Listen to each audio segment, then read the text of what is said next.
एक कंजूस भक्त के घर में विनायक और कार्तिक। एक गांव में कल्याणी नाम की एक महिला रहती थी। कल्याणी बहुत धनी महिला थी, लेकिन बहुत बड़ा कंजूस थी। वह बेफालतू एक भी रुपया खर्च नहीं करती थी। वह हमेशा पैसा छिपाकर रहती थी। वह किसी भी प्रकार दान भी नहीं करती थी। मैं बहुत खुश हूँ भवानी। मैंने हाल ही में बहुत सारी संपत्तियाँ खरीदी है। बहुत सारी रेशमी साड़ियाँ भी खरीदी। अरे कल्याणी, इसमें कोई बड़ी बात थोड़ी ना है। तुम इतनी अमीर महिला हो, कुछ भी खरीद सकती हो। तुम्हारा जब मन करे खरीदो। तुम्हारा तो अपना कोई परिवार भी नहीं है। हाँ, दरअसल मैं बहुत ही भाग्यशाली हूँ। इतना ही, जाओ, तुम्हारे बच्चे घर पर इंतजार कर रहे होंगे, जाओ। हाँ कल्याणी, तुमने बिल्कुल सही कहा। बच्चों के आने का समय हो गया है। मैं जल्दी घर जाती हूँ, वरना मुझे नहीं देखेंगे तो वो लोग चिल्लाने लगेंगे। इस प्रकार भवानी कल्याणी का घर छोड़ देती है। कल्याणी ऐसा सोचती है, नहीं, इन लोगों से थोड़ा दूर रहना पड़ेगा। इन लोगों को घर पे आने की अनुमति नहीं देनी चाहिए। मेरे पास रहे इतने सोने और पैसे को देखकर वो लोग चौंक जाएगी। इसीलिए कल्याणी अपनी दोस्त भवानी को अब घर नहीं आने देने का फैसला करती है। दूसरी ओर गांव का सरपंच रामैया अपने अनुयायियों के साथ कल्याणी के घर आता है। क्या बात है, आप ऐसे क्यों आए? क्या मुझसे कुछ बात करनी है? अरे कल्याणी दीदी, हम सब आपसे बात करने आए हैं। वैसे भी आप तो बहुत ही पैसे वाले हो। आपके पति भी बहुत पैसा कमाया होगा। आपके पास संपत्ति भी बहुत सारा है, और यहाँ तक कि आपके पास नारकेल और आम की बगीचा भी है। इतने सारे बगीचा से भी तो पैसा कमाते होंगे। हाँ, ये सब तो सच है, लेकिन आप ये सब क्यों कह रहे हैं? जल्दी से बताइए, आप क्या सोच रहे हो, बताइए। देखिए दीदी, हमारा गांव बहुत ही पिछड़ा हुआ है। अगर आप जैसे अमीर लोग हमारी मदद करोगी तो हमारे गांव को हम बेहतर बना सकते हैं। वैसे भी दीदी, आपका तो कोई परिवार नहीं है। इसका मतलब है आपका कोई बारिश भी नहीं है। अगर आप कुछ पैसा दान करते हो तो उस पैसे से हमारी गांव की विकास कर सकते थे। जब रामैया यह कहती है तो कल्याणी आश्चर्यचकित हो जाती है। कल्याणी मन ही मन यही सोचती है, अरे, ये सब लोग मेरे पास आकर पैसे मांग रहे हैं। मैं किसी को 1 रुपया भी दान नहीं कर सकती। सच तो ये है, मेरे कोई संतान भी नहीं जो इस संपत्ति का अधिकार उसे मिलेगा। फिर भी जब तक मैं मर न जाऊं, 1 भी रुपया किसी का नहीं हो सकता। मुझे कुछ और करना होगा। कल्याणी मन ही मन यही सोचती रहती है। अरे क्या बात है, आप किस बारे में इतना सोच रही हो? अगर आप दया दिखाएंगे तो हमारे गांव को हम बेहतर बना सकते हैं। किसने कहा कि मेरा कोई बच्चा नहीं है? मेरी एक बेटी है, उनके 2 बेटा बेटी भी है, लेकिन वो यहाँ नहीं है। मैंने उन्हें दूर शहर में भेज दिया है। वे निश्चित रूप से जल्द ही यहाँ आएंगे। ये सारी संपत्ति मेरे पोते पोतियों का ही है, इसीलिए मैं ये संपत्ति आपको दान नहीं कर सकती। चाहो तो 100-200 रुपया दे सकती हूँ। कल्याणी गांव में हर किसी को यही बताती है। गांव के बुजुर्ग रामैया को इस बात पर यकीन नहीं हो रहा है। रामैया मन ही मन सोचता है, गांव के सभी लोग कहते थे कि कल्याणी बहुत ही कंजूस है। आज मैं अपनी आंखों से देख रहा हूँ, सच में ये बहुत ही कंजूस है। इस कल्याणी को मैं अच्छी तरह से सबक सिखाऊंगा। क्या बात है, आप क्या सोच रहे हो? हमने सुना है आपकी कोई बेटी है और पोता पोतिया भी है ना? हम उन्हें हमारे गांव में आमंत्रित करने चाहते हैं। हम आपके पोता पोती से मिलना चाहते हैं। कृपया करके आप उसे हमारे गांव में बुलाएंगे?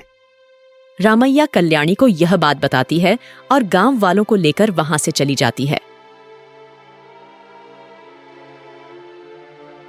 इस रामैया ने क्या किया? मैंने उनसे झूठ बोला कि ताकि संपत्ति कहीं दान करनी ना पड़े। अब मेरा बोला हुआ झूठ मुझ पे ही तो भारी पड़ गया। मैं अब अपनी अनुपस्थित बेटी कहाँ से लाऊं? मेरी कोई बेटी नहीं है तो मेरे पोते पोतियाँ कहाँ से आएंगे? कल्याणी डरी हुई है और उसे समझ नहीं आ रहा कि क्या करे। इस तरह कल्याणी डर जाती है। देखो भवानी, ये सच है कि मुझसे बहुत बड़ी गलती हुई है। ऐसा नहीं करना चाहिए था, लेकिन तुम तो जानती हो मुझे पैसों से कितना प्यार है। तुम्हें मेरी मदद करनी होगी। ठीक है कल्याणी, तुम चिंता मत करो। मैं कल अपने गांव जा रही हूँ। वहाँ मेरे कई परिचित लोग हैं। मैं उनमें से एक परिवार चुनकर तुम्हारे पास भेजूंगी। मैं उनसे कहूंगी कि कुछ दिनों के लिए तुम्हारे परिवार के सदस्य होने का नाटक करे। इस तरह मदद करने के लिए तुम्हें मुझे कुछ पैसे देने होंगे। हाँ भवानी, मैं अवश्य दूंगी, तुम तुरंत कुछ करो। कल्याणी अपनी सहेली भवानी को इसके बारे में बताती है। कल्याणी भवानी से यही कहती है। अगले दिन भवानी अपने गृहनगर चली जाती है। मुझे नहीं लगता कि मुझे वास्तव में कल्याणी की मदद करनी चाहिए। उसे और अधिक समस्या होनी चाहिए, तभी तो मजा आएगा। लेकिन कल्याणी जो कहती है वह बिल्कुल नहीं करती। इस प्रकार भवानी अपने पैतृक घर में आराम से रहती है। देवी पार्वती, विनायक और कार्तिकेय यह सब देख रहे हैं। कल्याणी को सबक सिखाने का समय आ गया है। चलो बच्चों, कल्याणी को सबक सिखाए।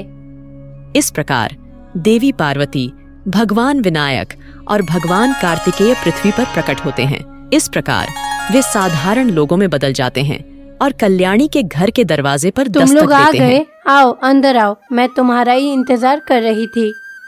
इसलिए कल्याणी परिवार को अंदर ले जाती है। लो, ये रेशमी कपड़े पहन लो। चलो हम सब गांव में चलते हैं। देखिए माँ, मैं केवल 1 सप्ताह तक ही आपकी बेटी होने का नाटक कर सकती हूँ। उससे पहले आप हमें खाना खिलाइए, क्योंकि हमने बहुत लंबा सफ़र तय किया है। ठीक है, मैं खाना दूंगी। असल में मैंने कुछ भी नहीं पकाया है। मुझे बताओ, तुम्हें क्या खाना है? ये मेरा सबसे बड़ा बेटा है, उसका नाम गणेश है और उसे लड्डू बहुत पसंद है। ये मेरा सबसे छोटा बेटा, उसका नाम कार्तिक है, उसे सूजी का हलवा बहुत ही पसंद है। और मेरा नाम आपको पता चल जाएगा, मेरा नाम पार्वती है और मुझे पुलिहोरा पसंद है। जाइए तुरंत ये सारे व्यंजन बनाइए। पार्वती देवी के यह कहते ही कल्याणी रसोई घर में चली गई। सारे व्यंजन तैयार करके वापस ले आई। इसीलिए कल्याणी उन्हें वे सभी व्यंजन परोसती है। बर्तन कुछ ही सेकंड में गायब हो जाते हैं। अरे, इतना सारा खाना इतनी जल्दी कैसे खत्म हो गई? मैंने आंखें बंद की और खोली तो सब कुछ खत्म हो गया इतना जल्दी। माँ, हमें बहुत भूख लगी थी, यही कारण है कि कुछ ही सेकंडों में खाना खत्म हो गया। ठीक है, मुझे वो रेशमी कपड़े दीजिए, पहनकर गांव में भी जाना है ना। इस प्रकार देवी पार्वती, विनायक और कार्तिकेय को खूबसूरती से तैयार किया जाता है। कल्याणी उन सबको लेकर रामैया के पास जाती है। अरे कल्याणी दीदी, क्या ये आपके परिवार के सदस्य है? क्या ये लड़की आपकी बेटी है जिसके बारे में आप उल्लेख किया था? ये लड़की तो बहुत ही सुशील और सुंदर है। आपके मरे हुए पति और आपके शकल से आपका बेटी का कोई मेल नहीं है। मेरी बेटी ऐसे ही है। क्या आपने मेरी बेटी को देखा है? सारी संपत्ति उसकी है। क्या आप जो कह रहे हैं वो सच है? क्या आप सारा पैसा मुझे और मेरे बेटों को देंगे? बहुत बहुत धन्यवाद माँ। रमैया बाबू, आप तुरंत एक वकील को बुलाइए। माँ अभी संपत्ति लिख देंगी, है ना माँ? ये शब्द सुनकर कल्याणी डर जाती है। हाँ ठीक है बहन, मैं अभी उसे बुलाता हूँ। इसीलिए रामैया ने एक वकील को भी बुलाया। कल्याणी जनजाति हमेशा भयभीत रहती है। अरे, मैं तो पूरी तरह फंस गई हूँ। ये भवानी कहाँ गई? अभी तक गांव से वापस क्यों नहीं आई? कल्याणी मन ही मन यही सोचती रहती है। तभी भवानी गांव में प्रवेश करती है। भवानी देखो ना, ये महिला पूरा संपत्ति उसके नाम में लिख देने को कह रही है। अरे कल्याणी दीदी, आप क्या कह रही हो? मुझे कुछ समझ में नहीं आ रहा है। आप अपना सादा बेटी को औरत क्यों कह रही हो? ये महिला कौन है कल्याणी? आपका रिश्तेदार है क्या? अरे, तुमने ही तो इस लड़की को यहाँ भेजा है। तुमने कहा था ना, एक ऐसी लड़की को भेजूंगी जो मेरी बेटी होने का नाटक करेगी। नहीं कल्याणी, मुझे नाटक करने के लिए कोई नहीं मिली, इसीलिए मैंने किसी को नहीं भेजा। मैं नहीं जानती ये महिला कौन है। क्या तुम नहीं जानती कि ये औरत कौन है? अरे, तुम कौन हो और मेरे पास क्यों आई और मेरे संपत्ति क्यों मांग रही हो? इस तरह वहाँ अराजकता होती है। देवी पार्वती मुस्कुराती हैं और अपने मूल रूप में परिवर्तित हो जाती हैं। यहाँ तक कि विनायक और कार्तिकेय भी अपने मूल रूप में परिवर्तित हो जाते हैं। क्या अब तुम समझ पाए कि मैं कौन हूँ? देवी पार्वती को देखकर वहाँ उपस्थित सभी लोग उनके चरणों में गिर पड़ते हैं। दूसरों का भला किए बिना बचाया गया धन एक दिन दूसरों के हाथों में चला जाएगा। इसके वजह यदि आप उस धन का उपयोग अपने हाथों से अच्छे कामों के लिए करेंगे तो वो पुण्य के रूप में आपकी रक्षा करेगा। मैं आपको और इस गांव के सभी लोगों को इस मामले की जानकारी देने के लिए ही यहाँ आई हूँ। मैं समझ गई माँ, मेरी गलती क्या थी। मैं ये गलती दोबारा नहीं करूँगी। मुझे अब ये एहसास हो गया है कि जीवित रहते हुए पुण्य काम करना चाहिए। मैं अब अपना पैसा खर्च करूँगी और गांव को बेहतर बनाऊँगी। इस तरह कल्याणी में भी बदलाव आएगी। उसके बाद देवी पार्वती गांव में सभी को आशीर्वाद देती हैं और अपने बेटों के साथ वहां से गायब हो जाती हैं और कैलाश चली जाती हैं। खूबसूरत पहाड़ों के पास एक बड़ा समुद्र था। उस समुद्र में विभिन्न प्रकार की मछलियां थीं। वहां पानी के कई जीव थे। उन सब की एक रानी थी। रानी का नाम मित्रा है। मित्रा एक मत्स्य कन्या है। मित्रा समुद्र की सभी मछलियों का बहुत ख्याल रखती थी। मछलियां और अन्य सभी जीवित प्राणी मित्रा से बहुत प्यार करते हैं। समुद्र में सभी जीव गहरी नींद में सो रहे हैं। हालांकि अभी इतनी सुबह हो गई है, लेकिन उनमें से कोई भी नहीं जागा है। यही सही समय है। मैं तैयार होकर समुद्र तट पर स्थापित शिव मंदिर में जाऊंगी। समुद्र में रहे मछलियां और अन्य जीव जाग गए तो मुझे नहीं छोड़ेंगे। मेरे चारों ओर घूम रहे होंगे। मैं नहीं जा पाऊंगी। यह कहकर मित्रा सागर से बाहर आ जाती है।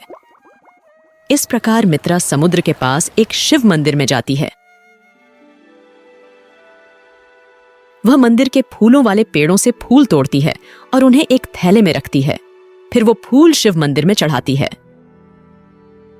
मंदिर की थोड़ी सफाई होनी चाहिए। सूखे फूल और पत्ते हर जगह पड़े हैं। इस प्रकार मित्रा पहले पूरे मंदिर की सफाई करते हैं। उसके बाद शिवलिंग पर अभिषेक करने के लिए वह उनके द्वारा काटे गए फूलों से मंदिर सुशोभित हो जाती है। शिव जी, आप मेरे माता पिता हो। मेरे पास आपके अलावा और कोई नहीं है। मुझे जो भी कठिनाइयाँ आएगी मैं आपको ही बताऊंगी, क्योंकि केवल आप ही मेरी समस्या का हल कर सकते हैं। हमारे महासागरों में रहने वाले जीवों को हमेशा आरामदायक स्थिति में रहना चाहिए। आपको उन्हें किसी भी परेशानी से बचाना होगा। मत्स्य कन्या शिवैया से विनती करती है। फिर वह हमेशा की तरह समुद्र की ओर चली जाती है। इसी बीच समुद्र में कुछ मछलियां बाहर आ जाती हैं। अरे दोस्त, तुम कहाँ चले गए थे? जैसे ही हम उठे हमने पूरा समुद्र छान मारा, लेकिन तुम कहीं दिखी ही नहीं। आज सोमवार है, इसीलिए मैं मंदिर गई थी। मैंने पूरे मंदिर की सफाई की और भगवान शिव का अभिषेक किया। उसके बाद मैंने प्रार्थना किया कि तुम सब अच्छे से रहो। लेकिन उस महान शिव के प्रति तुम्हारी इतनी भक्ति क्यों है? हाँ, मुझे नहीं मालूम। किसी कारणवश जब मैं भगवान शिव को देखता हूँ तो मेरे मन की सारी चिंताएं गायब हो जाती है। मैं किसी भी कठिनाई पर विजय पाने के लिए पर्याप्त साहसी महसूस करती हूँ। इसीलिए मैं भगवान शिव को याद करती हूँ। यही बात मित्रवत मत्स्य कन्या अपनी मछली मित्रों कन्नी और लिली से कहती है। कन्नी और लिली मछलियां हमेशा अपनी मित्र जलपरी के साथ रहती थीं। उस समुद्र के पास एक जंगल भी था। उस जंगल में एक भयानक पिशाचीनी थी। उस भयानक पिशाचीनी नाम कुल्ली है। उस सड़े पिशाच के पास अविश्वसनीय शक्तियां थीं, लेकिन किसी कारणवश उस भयानक पिशाचीनी अपनी शक्तियां खो देती है। चाहे मैं कितनी भी कोशिश कर लूं, मेरी खोई हुई शक्तियां मुझे वापस नहीं मिलती। मेरी एक गलती के कारण मेरी सारी शक्ति मुझसे छीन ली गई। पता नहीं कैसे मिलेगी। इस तरह से वो पिशाचिनी अपने भीतर पीड़ा झेलती रहती है। तभी जंगल का एक और भूतनी, जो उसका मित्र है, उस पिशाचिनी के पास आती है। क्या हुआ कुल्ली? क्या बात है? बताओ ना। तुम्हें पता है, मेरी सारी शक्तियाँ मुझसे दूर चली गई क्योंकि मैंने एक बड़ी गलती की थी। हाँ, क्या तुमने वो शक्तियाँ पूर्ण प्राप्त कर ली या नहीं? चाहे मैं कितनी भी कोशिश कर लूं, मेरी शक्तियाँ वापस नहीं आ रही है। मैंने बेताल भगवान को बलिदान भी चढ़ाई, फिर भी उन्होंने मुझ पर कोई दया नहीं की। अब तो मेरे पास 10 दिन है। समय रहते हुए अपना शक्ति अगर वापस नहीं पा सकती तो सब खत्म हो जाएगा। हाँ, ये भी सच है। मेरे पास एक उपाय है। तुम उस बेताल को साधारण प्राणियों की बलिदान दोगे? यदि इस प्रकार साधारण प्राणियों का बलिदान किया जाए तो साधारण शक्ति तो प्राप्त होगी। तुम एक काम करो, यहाँ पास में एक समुंदर है। मैंने सुना है कि सभी लोग समुंदर में एक खूबसूरत जल परी के बारे में बात कर रहे थे। तुम उस जल कन्या को मार डालो और अपने शक्तियाँ वापस पाओ।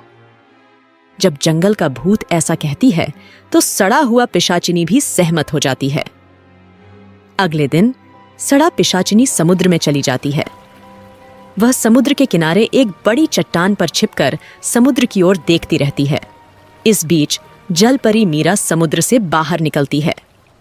दोस्तों, तुम सब बाहर आओ, यहाँ कोई मनुष्य नहीं है, हम आराम से खेल सकते हैं। जब मीरा ने यह कही तो समुद्र से 2 मछलियां निकल आईं। जैसा तुमने कहा, कल सोमवार है, क्या तुम कल भी शिव मंदिर जाओगी? अरे लिली, तुम्हें ये संदेह क्यों है? तुम जानती हो ना कि हमारे दोस्त जलपरी हर सोमवार को भगवान शिव से मिलने जाती है। चाहे हमारे दोस्त में कितनी भी बाधाएं आए, हमारी दोस्त कभी पीछे नहीं हटती। कल ठीक इसी समय वो शिव मंदिर में होगी। जब रोती हुई मछली लिली मछली से बात कर रही थी तो चट्टान के पीछे छिपा हुआ सड़ा हुआ पिशाचिनी सुन रही थी। ओ, तो कल इसी समय ये जल कन्या समुंदर छोड़कर शिव मंदिर जाएगी। शिव मंदिर के रास्ते में ही इसे पकड़कर जंगल में ले जाकर मार दूंगी।